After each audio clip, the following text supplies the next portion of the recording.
Hello everyone, in this video I'll be showing you the most overpowered updated build for Harlowe in Borderlands 4. Now with this, you can see we can delete bosses instantly with this. And this is an Ultimate Vault Hunter 5 against a Vault boss like that. This is with using just her regular old kit here. And I guess just a brief overview of what went on there. The madlad is a crazy gun for this, especially if you can get a shotgun underbarrel, because you can apply with our neutron capture here 4% of the action skill damage that we dealt to every single bullet. This is absurd. And that's not the only weapon where it works very well with. There's actually a lot of weapons in the game that this pairs well with, like the plasma coil, the Katagawa's Revenge, the Convergence, and there is much more.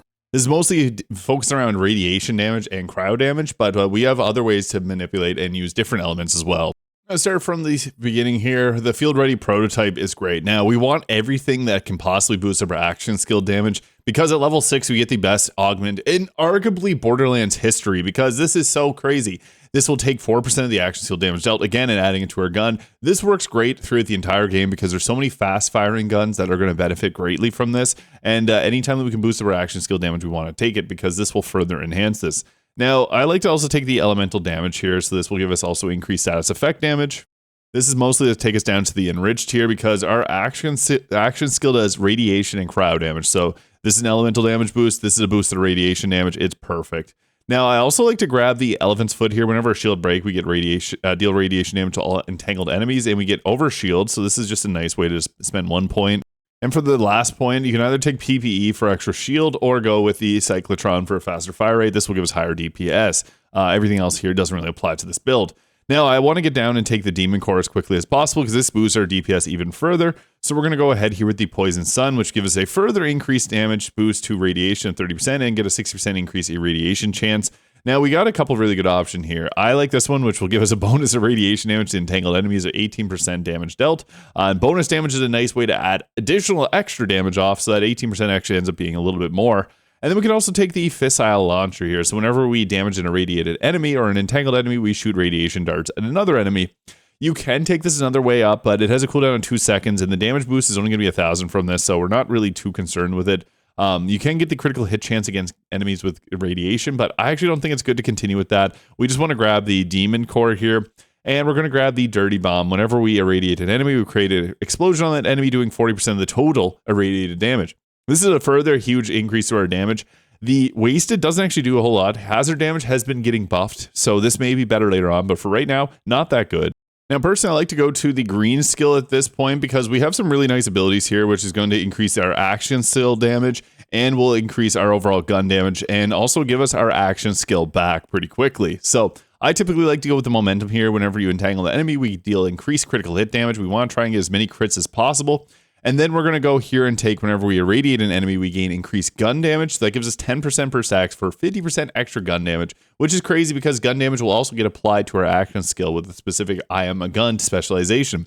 This lets us go into this here, and whenever we deal radiation damage, we get increased action skill damage. So it's 9% per stack, 5 stacks. So you can get 45% extra action skill damage just by dealing radiation damage. This is actually a huge boost, and it's worth taking it.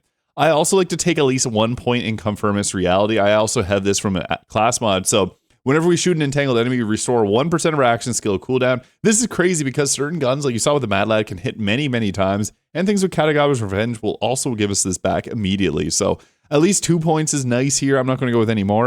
For the final points, we have some good choices here. I like to make Extraordinary, so we gain critical hit chance with all skills, and this will also increase every time we entangle an enemy, so this can do some pretty good damage. But there's other ways to get critical hit chance on our action skill. So I also think it's a good choice to take the practical applications here. We can get 35% extra skill damage here. And also the Mechanical Brilliance. So whenever we damage an enemy with a skill, we get increased skill damage. This can be an extra 50%. So this is going to be up 50 is obviously much more than 35%. And this also lets us take down to the rounding up. So whenever we damage an enemy with our action skill, we get increased gun damage whenever action skill ends. That can be okay. Also, Eureka sucks. Don't take that. But I actually think it's best to go with these both here. This will give us 28% extra skill damage, and then we got plus 50% extra skill damage there when we entangle people. This further boosts up our Chrome Accelerator, which then boosts up our gun damage. Now, I guess just to explain the capstone, so whenever we shoot our Unstable Pocket or action skill and entangle an enemy while our action skill is active, it'll automatically irradiate the enemy and shoot radiation darts from the orb at enemies, and they do 4,000 damage per cooldown there. or it does 4,000 damage per dart, and it changes the action skill cooldown to 42 seconds up from the 38. Not a huge difference because with this ability here, we get it back almost immediately. Now for class mods, there's actually a lot of good ones for this build. The Scientist is a favorite of mine because whenever you shock an enemy, you automatically entangle them and irradiate that enemy. And whenever we entangle an enemy, electric arcs will shock enemies that are nearby. This also increases our overall damage dealt. Has some pretty decent rolls on it. Basically giving us the free entanglement and the experimentation. Also doing explosion on entangled enemies, which is kind of nice.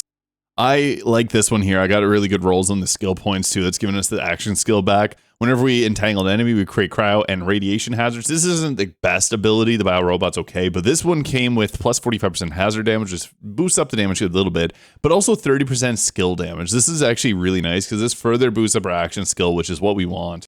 Now, this one's actually really fun. The Driver, whenever we fire a Chrome Accelerator, it gets rid of all of our health, and it also will amp up the Chrome Accelerator, which gives 20% life steal, so we get our health back from it.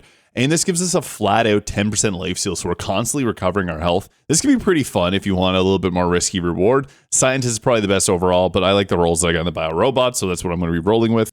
Since I really like getting that performative reality there. And I also got the feedback loop from this here, which whenever we entangle an enemy, we get increased action skill, damage duration, and cooldown rate.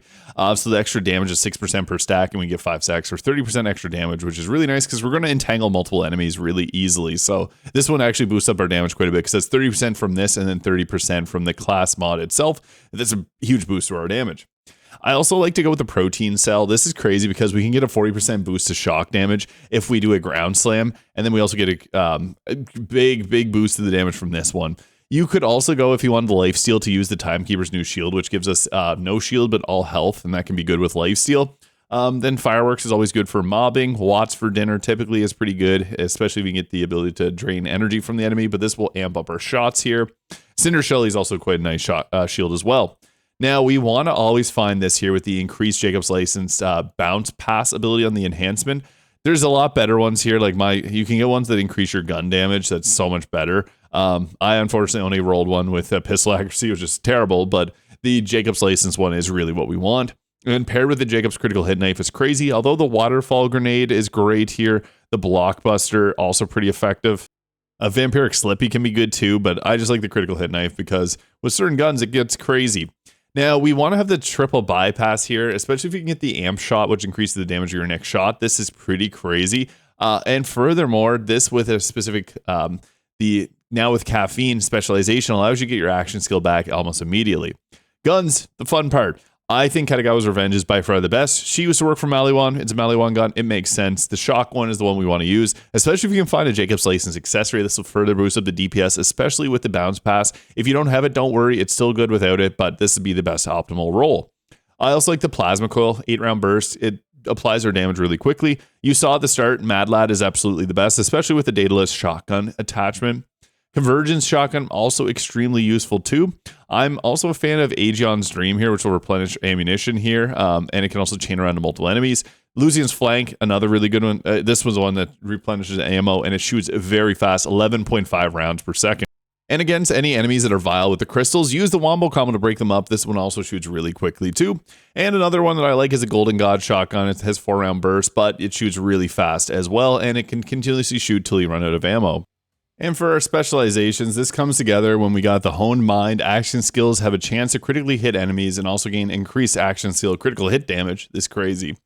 I Am a Gun, which will give us increases from our gun damage, 50% of those to our action skill damage. So if you have some class mod ability that gives you 30% damage, that's 15% added to our action skill. Now with Caffeine, with the triple bypass, that recovers our action skill almost immediately. And then really this will add 50% extra gun damage, which can then boost up our other abilities here every time that we shoot our gun. So yeah, this is a build that continues to get continually stronger and stronger. And it's really just because this action skill is so nuts. So you can see there, you shoot it off, activate it, and then boom, your gun gets that boost to the damage, which can just melt bosses immediately. That's in Ultimate Vault Hunter 5. This shotgun attachment is crazy though, because it shoots multiple pellets really quickly. This is the boss where you get Katagawa's Revenge from as well. The crazy part about this too is we get our action skill back almost immediately, which is just absurd. So you break it up there, and then you can go ahead here with the Katagawa's Revenge, and you see it immediately will beat bosses down too, because every jellyfish will be applying our action skill damage, 4% of that to the enemy, multiple times per second. I'm going to use a less powerful gun here, so not as crazy cheese. This is the last ones, just to still show you that it's absurd. Yeah, even the convert just melted that boss immediately. And we got Katagawa's Revenge from the boss, nice. And we'll go with something, the Plasma Coil, which is less powerful here, just to even show that it's absurd. Especially if you hit multiple enemies with it. You can see this is a bit more reasonable, unlike the Convergence that just deleted the health bar. We're getting, obviously, very high damage, but that was longer than 2 seconds. The Linebacker Shotgun is also a nice option, too, because its pellets bounce around, so you can see there, if you shoot it at the feet, it's just going to bounce a few times and hit the boss again and again. So this could be another good one if you want to be able to apply the damage really quickly, because yeah, it's able to bounce, and then every bounce does 50% more damage. You see there when we don't have our action skill, we're doing like no damage. The great thing is though, with the action skill abilities, we get our action skill back almost immediately from all the hits that we do.